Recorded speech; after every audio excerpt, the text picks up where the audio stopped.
Making the first offer in negotiations. Hi, my name is Dr. Emily Block, and in this video, we'll talk about when to make the first offer in negotiations. Somebody has to make the first offer. Should it be you?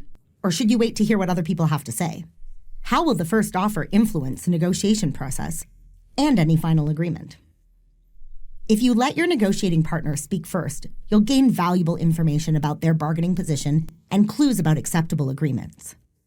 Also, speaking first can be daunting, scary, and uncomfortable. This advice makes sense, but in reality, more often than not, the negotiator who makes the first offer comes out ahead. The benefit of making the first offer is that it acts like an anchor.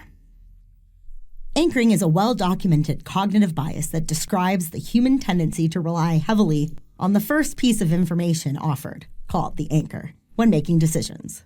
This initial piece of information biases our expectations subconsciously. In fact, this anchoring effect is so strong that even experts are influenced by it. For example, real estate agents should reasonably have enough experience and expertise to resist the anchoring effects of a property's list price. But in a study by researchers Greg Northcraft and Maggie Neal, they had real estate agents inspect a house and estimate its appraisal value and its purchase price. Then they manipulated the house's list price, providing high and low anchors. All the agents' estimates were influenced by the list price, yet they denied factoring the list price into their decisions when they were asked why they made the choices they did. Instead, they cited features of the property that would justify their estimate.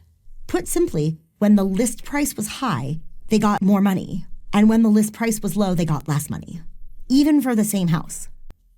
We already know that first offers can help anchor the negotiation. Making the first offer also helps to define the ZOPA and gives you room to make concessions. So, how extreme should your first offer be? It should be pretty aggressive, but not absurdly so. Many people fear that an aggressive first offer will scare or annoy the other side, and perhaps even cause the other party to walk away in disgust. But research actually shows that this fear is typically exaggerated and that most negotiators make first offers that are not aggressive enough. An aggressive first offer works in your favor for several reasons. It helps you focus on a negotiated item's positive attributes. It also allows you to offer concessions and still reach an agreement that's much better than your alternative. In contrast, a non-aggressive first offer leaves you with two unappealing options: either make small concessions or stand by your demands. Of course, it's important that your opening offer isn't absurdly aggressive. The first offer provides preliminary insight into the bargaining zone and a range of possible agreements. An absurd offer can lead the receiver to believe that there's no way an agreement is going to happen and that you might as well just walk away from the negotiation. Because it's hard to know what offer your counterpart will view as absurd, anchoring with a relatively inflexible extreme offer increases the probability of reaching a stalemate. Anchoring instead with a flexible but extreme offer can give you a lower risk opportunity to favorably shape your counterpart's perceptions of the ZOPA. For example, you might say, "I'm thinking about something in the ballpark," or "here's a range."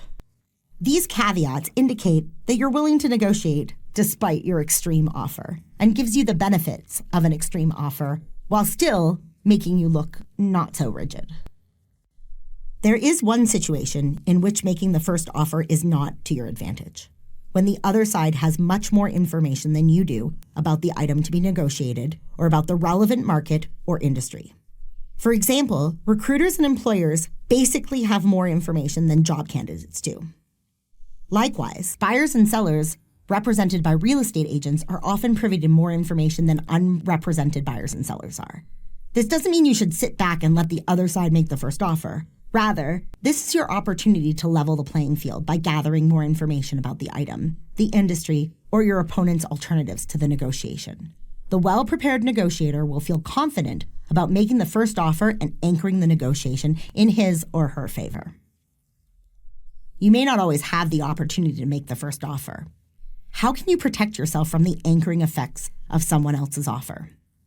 Tactic 1, ignore the anchor. When confronted with an aggressive opening offer, the best thing to do is deflect it and not respond directly. Try not to suggest that you either agree or disagree. Obviously, you have to acknowledge hearing their opening. Here's an example of how you can respond to an aggressive first offer. Well, I think we may be looking at this contract renewal in very different ways. Let's try and find some common ground by discussing, and then you can lead the conversation back to the things that you value. You shift away from the topic and you gain some control over the aspect of the negotiation. Tactic number 2, the counteroffer. Alternatively, you can counteroffer quickly to offset the anchoring effect of the buyer's first offer. For example, 10% discount?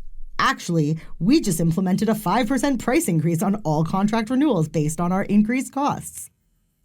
Tactic number 3, separate leverage from information. Every buyer's opening includes attempts to use leverage and to provide information. The buyer tells you what they want, which is information, and why you should accept it, which is leverage. In cases where the buyer takes an extreme position, it's easy to let the buyer's attempt to use leverage distract you from the information they're providing. The key here is to carefully listen for what is information and what is leverage. For example, XYZ Corp has offered me the same thing for 20% less. In this case, you should not dwell on the buyer's implicit demand for a discount to match the competitor, but rather focus on how to best differentiate your offer from the competition. If you're unsure, test your understanding. For example, you could say, "Can you go over that again?" Or, "I'm not entirely sure what it is you're asking for." Or, "What commitment have you made to XYZ?" Tactic number 4, clarify. Sometimes the best response to a buyer's attempt to anchor is to ask clarifying questions rather than to counter-anchor. Probing for more information regarding the buyer's position and motivations behind it can help you develop creative options that you can offer later in the discussions. After asking clarifying questions, it's essential that you don't dwell on the buyer's anchor and change the subject. Why? Because if you don't, their anchor will be doing its job, keeping you on their agenda, not yours. For example, in real estate, if you have an extreme list price, which acts as the anchor, as a buyer, you may want to counter with questions like, "What are the cool features of this house that make it worth more than the other houses around it?" Tactic number 5. Finally, if the buyer's position is so extreme that it's so far outside of your planned positions, you have the opportunity to reject the offer. You have to be prepared to say that this opening position is not even a basis to start the negotiation. In other words, you're telling the buyer that you reject their anchor. Naturally, you have to back this position up with 1 or 2 reasons and propose what would be an unacceptable basis to negotiate.